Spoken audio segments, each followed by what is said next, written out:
Mrs. Weatherly here. I'm here to read you another chapter of our book, Charlotte's Web. We are on chapter 4, and it's titled Wilbur's Boast. A spider's web is stronger than it looks. Although it is made from thin, delicate strands, the web is not easily broken.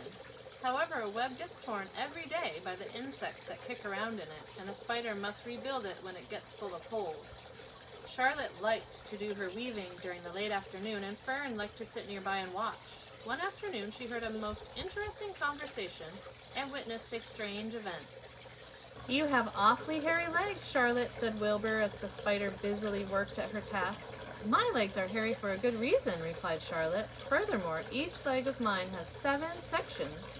The cosa, the trochanter, the femur, the patella, the tibia, the metatarsus, and the tarsus." Wilbur sat bolt upright. "You're kidding," he said. "No, I'm not either. Say those names again. I didn't catch them the first time." Cosa, trochanter, femur, patella, tibia, metatarsus, and tarsus. "Goodness," said Wilbur, looking down at his own chubby legs. "I don't think my legs have 7 sections." "Well," said Charlotte, "you and I lead different lives. You don't have to spin a web. That takes real leg work." "I could spin a web if I tried," said Wilbur, boasting. "I've just never tried." "Let's see you do it," said Charlotte. Fern chuckled softly and her eyes grew wide with love for the pig. "Okay," replied Wilbur. "You coach me and I'll spin one. It must be a lot of fun to spin a web. How do I start?" "Take a deep breath," said Charlotte, smiling. Wilbur breathed deeply. "Now climb to the highest place you can get to like this." Charlotte raced up to the top of the doorway. Wilbur scrambled to the top of the manure pile. "Very good," said Charlotte. "Now make an attachment with your spinneret, hurl yourself into space, and let out a drag line as you go down." Wilbur hesitated a moment, then jumped out into the air. He glanced hastily behind to see if a piece of rope was following him to check his fall, but nothing seemed to be happening in his rear, and the next thing he knew he landed with a thump. "Ooh," he grunted. Charlotte laughed so hard her web began to sway. "What did I do wrong?" asked the pig when he recovered from his bump. "Nothing," said Charlotte. "It was a nice try." "I think I'll try again," said Wilbur cheerfully. "I believe what I need is a little piece of string to hold me." The pig walked out to his yard. "You there, Templeton," he called. The rat poked his head out from under the trough. "Got a little piece of string I could borrow?" asked Wilbur. "I need it to spin a web." "Yes, indeed," replied Templeton, who saved string. "No trouble at all. Anything to oblige." He crept down into his hole, pushed the goose egg out of the way, and returned with an old piece of dirty white string. Wilbur examined it. "That's just the thing," he said. "Tie one end to my tail, will you, Templeton?" Wilbur crouched low with his thin, curly tail toward the rat. Templeton seized the string, passed it around the end of the pig's tail, and tried 2 half hitches. Charlotte watched in delight. Like Fern, she was truly fond of Wilbur, whose smelly pen and stale food attracted the flies she needed, and she was proud to see that he was not a quitter and was willing to try again to spin a web. While the rat and the spider and the little girl watched, Wilbur climbed again to the top of the manure pile, full of energy and hope. Here's a cute picture of Templeton tying the string to Wilbur's tail to help him.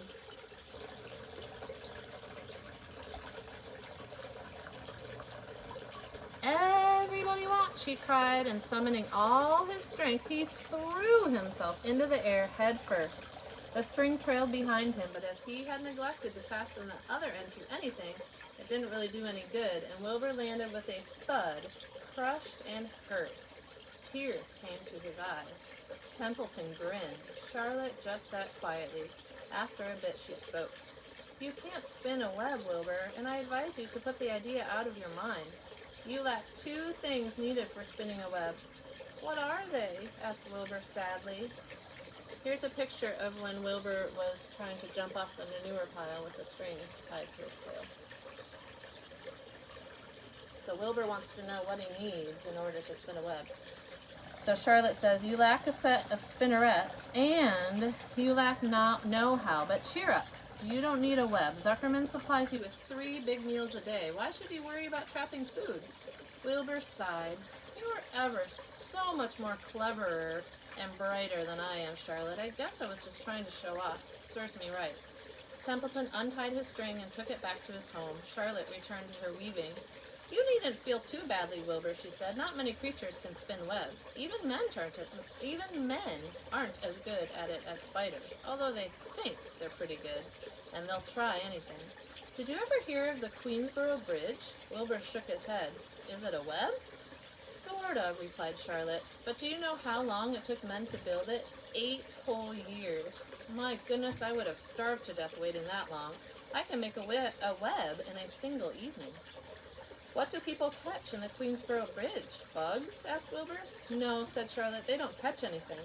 They just keep trotting back and forth across the bridge, thinking there's something better on the other side. If they'd hang head down at the top of the thing and wait quietly, maybe something good would come along. But no, with men it's a rush, rush, rush every minute. I'm glad I'm a sedentary spider. What does sedentary mean? Asked Wilbur. It means I sit still a good part of the time and don't go wandering all over creation. I know a good thing when I see it, and my web is a good thing. I stay put and wait for what comes. Gives me a chance to think.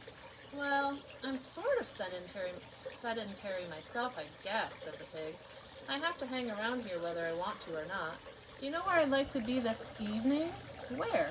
In a forest, looking for beech nuts and truffles and delectable roots, pushing leaves aside with my wonderful strong nose, searching and sniffing along the ground, smelling, smelling, smelling.